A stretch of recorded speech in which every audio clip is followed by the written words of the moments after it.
ANC Secretary General Fikile Mbalula says no one is above the law and the party took the right decision by voting for the impeachment of Western Cape Judge President John Hlophe.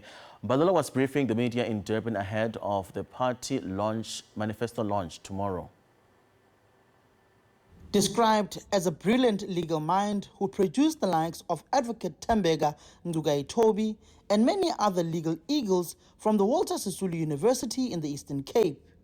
At 36 years of age, Hlophe became the first black judge to be appointed in the High Court in Cape Town in 1995. He became a beacon of hope for many aspiring black judges. 39 years later, Parliament voted for Hlophe to be impeached for misconduct. The ANC says this does not mean that the party is against black professionals. It is only seeking to transform the judiciary and to uphold the constitution irrespective of the skin color.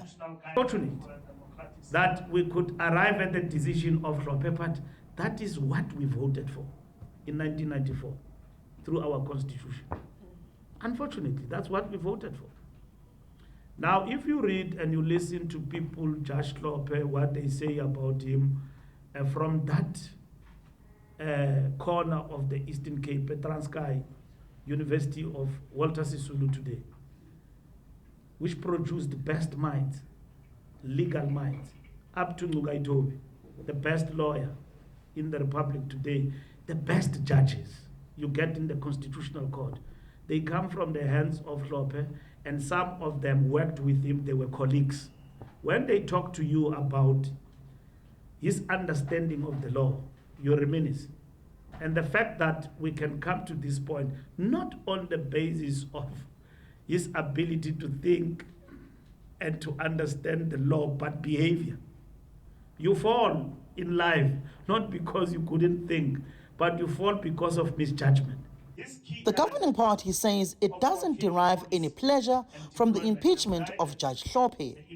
There's no way the ANC is going to flow with something that undermines the rule of law. And that is the point. So we stand where we stand. And we are not delighted, we don't celebrate it, but it's got to be done because something has been found there. In terms of this individual. On the party's manifesto launch, the ANC will face some residents of the eThekwini municipality who have been without running water for the past 2 weeks in areas like KwaMashu, whilst certain suburbs like Umhlanga and Durban North sometimes experience water cuts. With all these challenges facing many communities in the country, the ANC will present its elections manifesto in KwaZulu-Natal on Saturday. Samkele Masego, SABC News, Durban. The African National Congress says it expects a full house at the Moses Mabhida Stadium in KwaZulu-Natal for its elections manifesto launch tomorrow. The governing party was briefing the media on the state of readiness for its 2024 manifesto launch. ANC Deputy Secretary General Nomvula Mokonyane says they are expecting the president to speak no later than 11 a.m. For more on this, let's welcome political analyst Dr. Levindo. Dr. Ndowu, thank you so much and welcome to Pitso this morning. It's all systems go for all political parties since the president announced the election date, which is for the 29th of May. What can we expect from all these parties leading to the elections? Good morning to you and good morning to the viewers at home. I think there is a lot that we need to expect from the president of the ANC. But fortunate enough is that there has been a build-up towards the launch of the ANC manifesto. The January 8 statement and the State of the Nation address by the president of the ANC and that of the state has a potential to give us what we can actually expect in the launch of the ANC manifesto. What I would expect is that the president is going to continue on what he has been saying at the January 8 statement, to look at the track record of the ANC's performance and over the 30-year period, touch on what the administration of the ANC has done in the past 5 years, and indeed encourage the citizens to go all out and vote for the party. And what I expect more is that he would be aware that at the rally, he is talking to his members who must actually take the message out there to the communities when they do door-to-door campaigns and make it as simple as possible for an ordinary person to be able to carry it to the ballot box.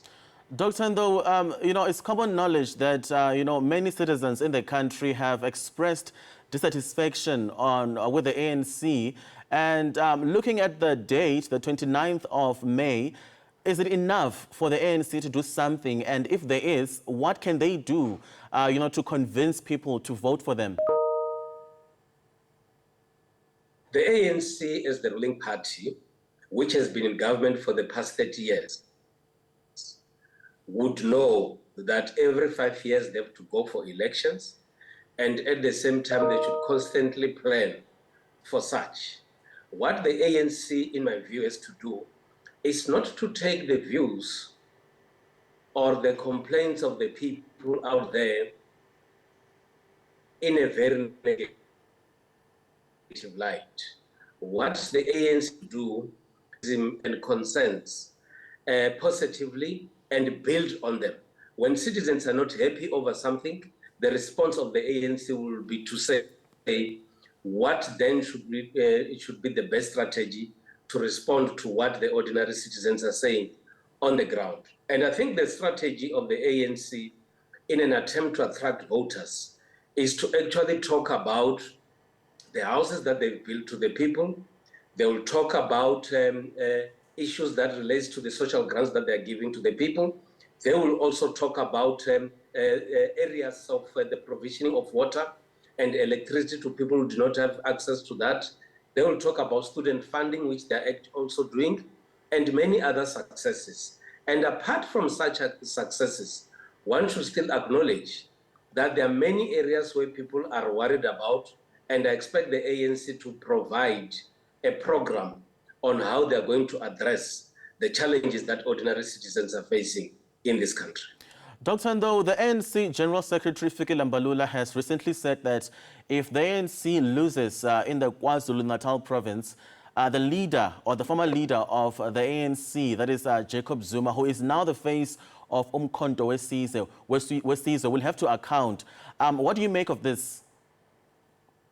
Well, it makes the KwaZulu-Natal as a province very interesting, and it also talks to the degree of a panic that the ANC might be having, but it also talks to the fact that because there is a lot of attention given to KwaZulu-Natal by major political parties in South Africa, it will make these elections very interesting. But at the same time, the sense I get from the Secretary General is that even though other parties are putting their efforts in winning KwaZulu-Natal, the ANC is also not making this lie down. They are also going to fight and make sure that they actually gain the support of KwaZulu-Natal. Look, if the ANC does not make it in KwaZulu-Natal, it will mean that they are gradually losing the provinces, and that will definitely not be good news for the ANC. And, let's talk numbers now. Heading to the manifesto launch, which is tomorrow, do you think ANC supporters are going to come in numbers? I mean, looking at the fact that there's a new kid on the block, Umkhonto Wesizwe, and can we really look at the attendance of those at the manifesto as a way to gauge how powerful a political party is? In the traditional political party systems, during elections and campaign, the support of the political party would mostly be gauged through the attendance or through the number of people that are actually attending these events.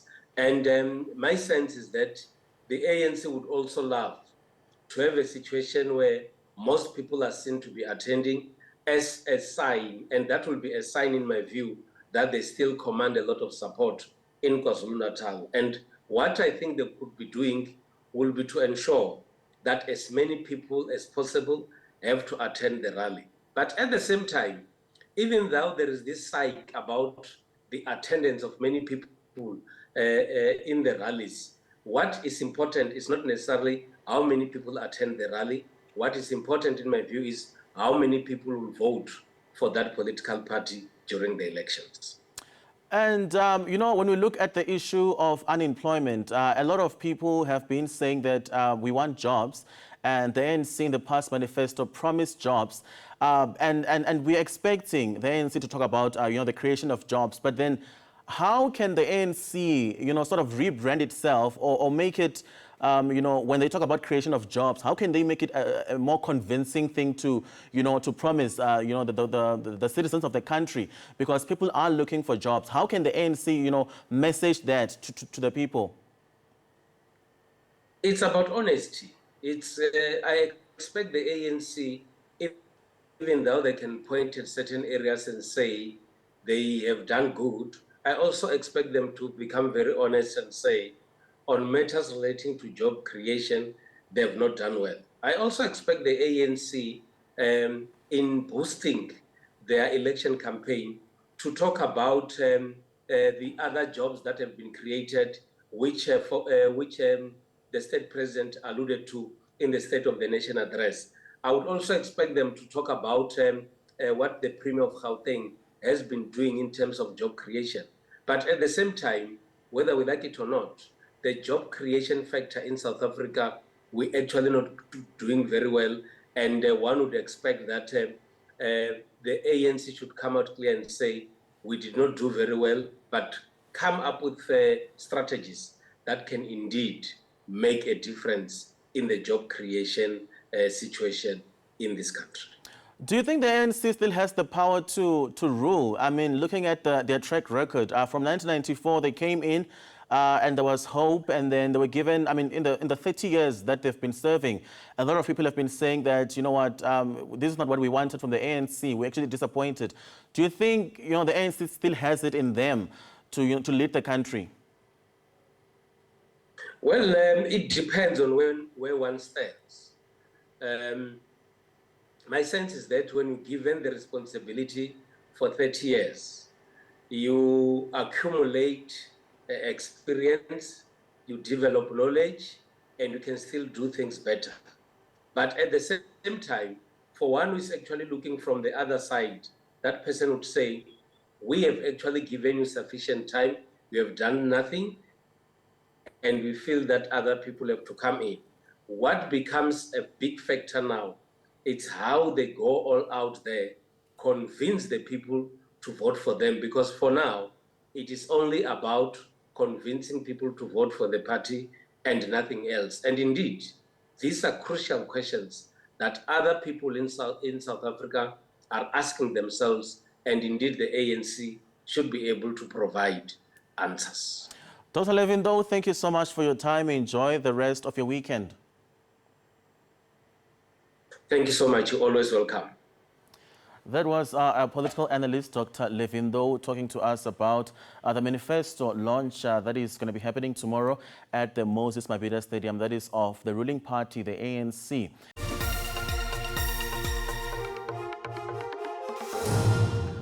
Welcome back to Pitso on SABC Lehae. Now, a Bushbuckridge-based Crystal Lake Football Club will represent the Mpumalanga province in the Nedbank Cup Last 32.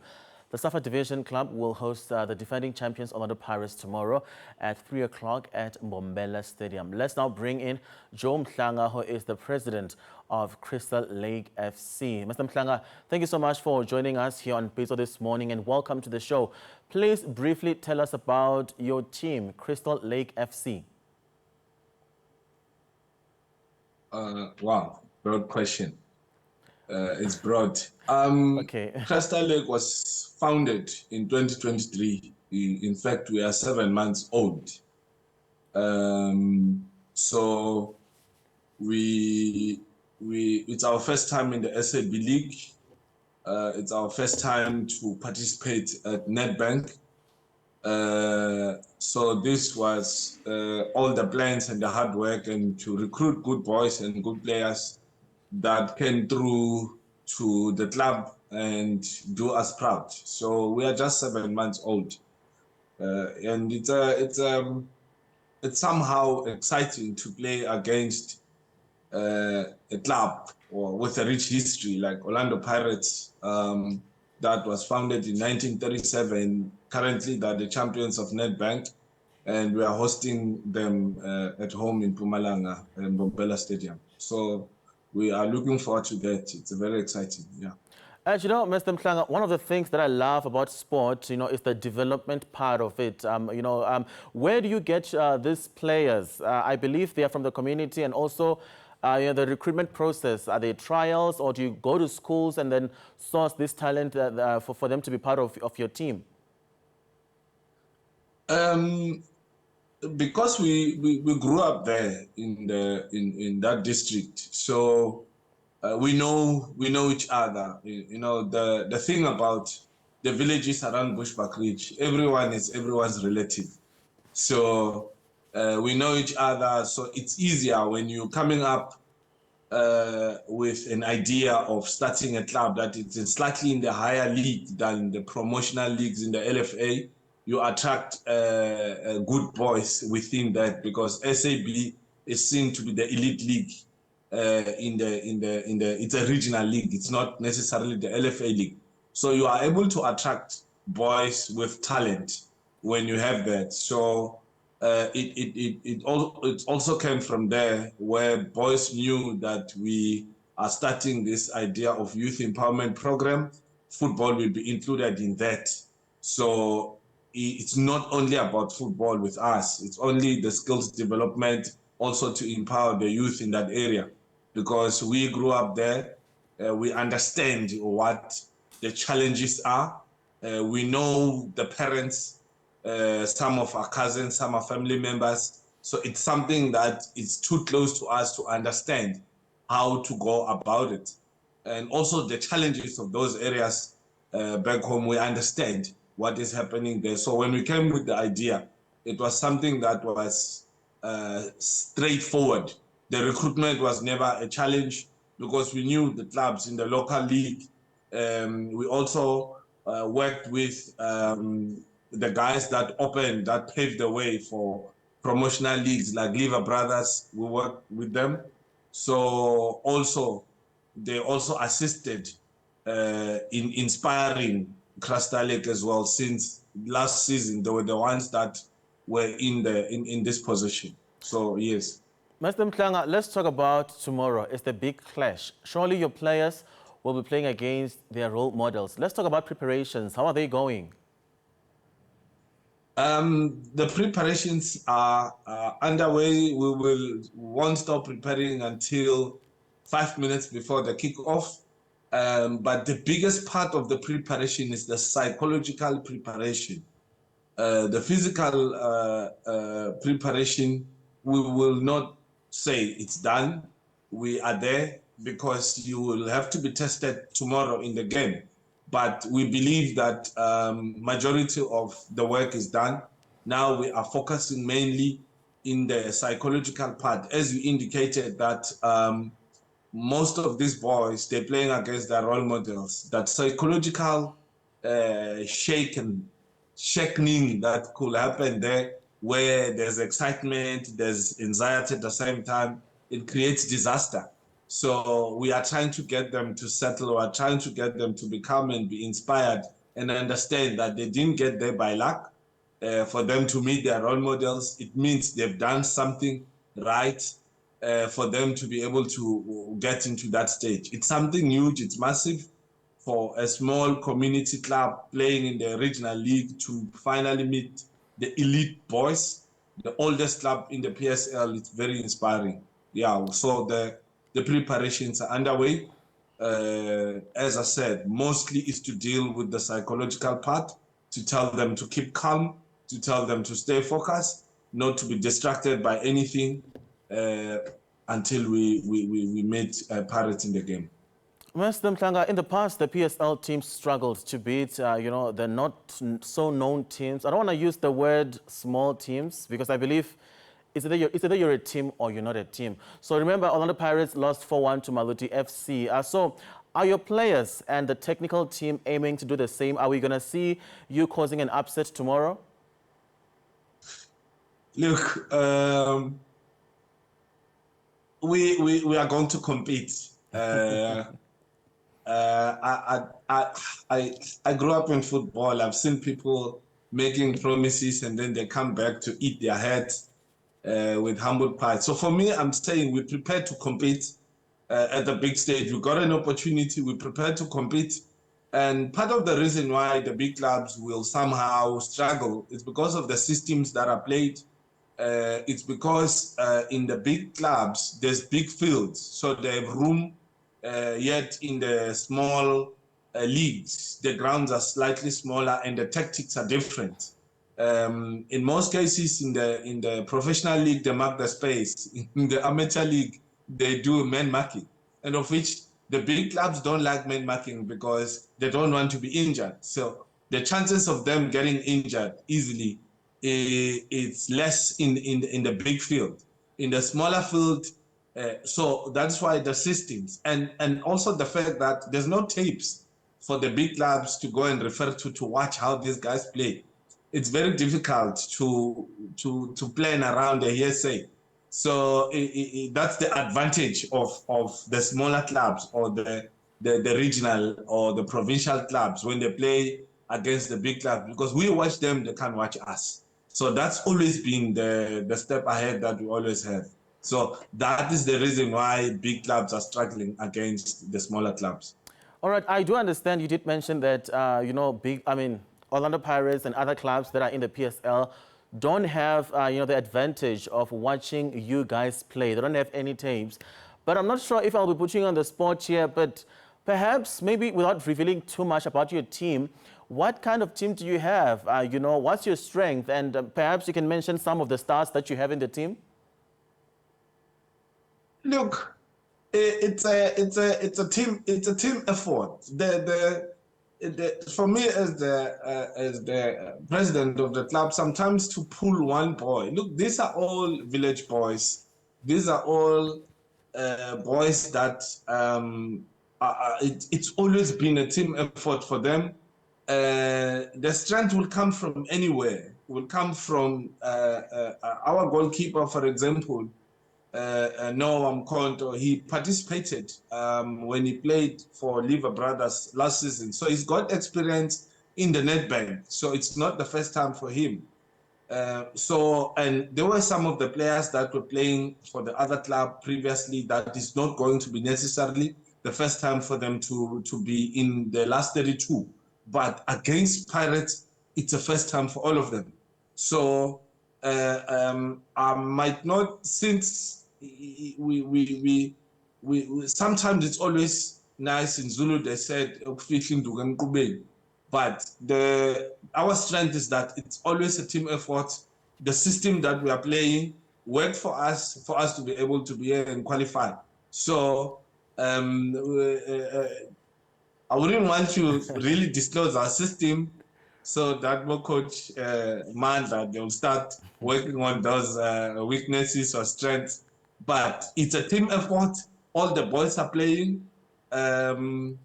It's exciting to watch how they qualify to get where they are. So it's not easy for you to pick one guy to say, we'll mark that guy. No, the system that we are playing allows a full participation of the whole entire team because our system is total football.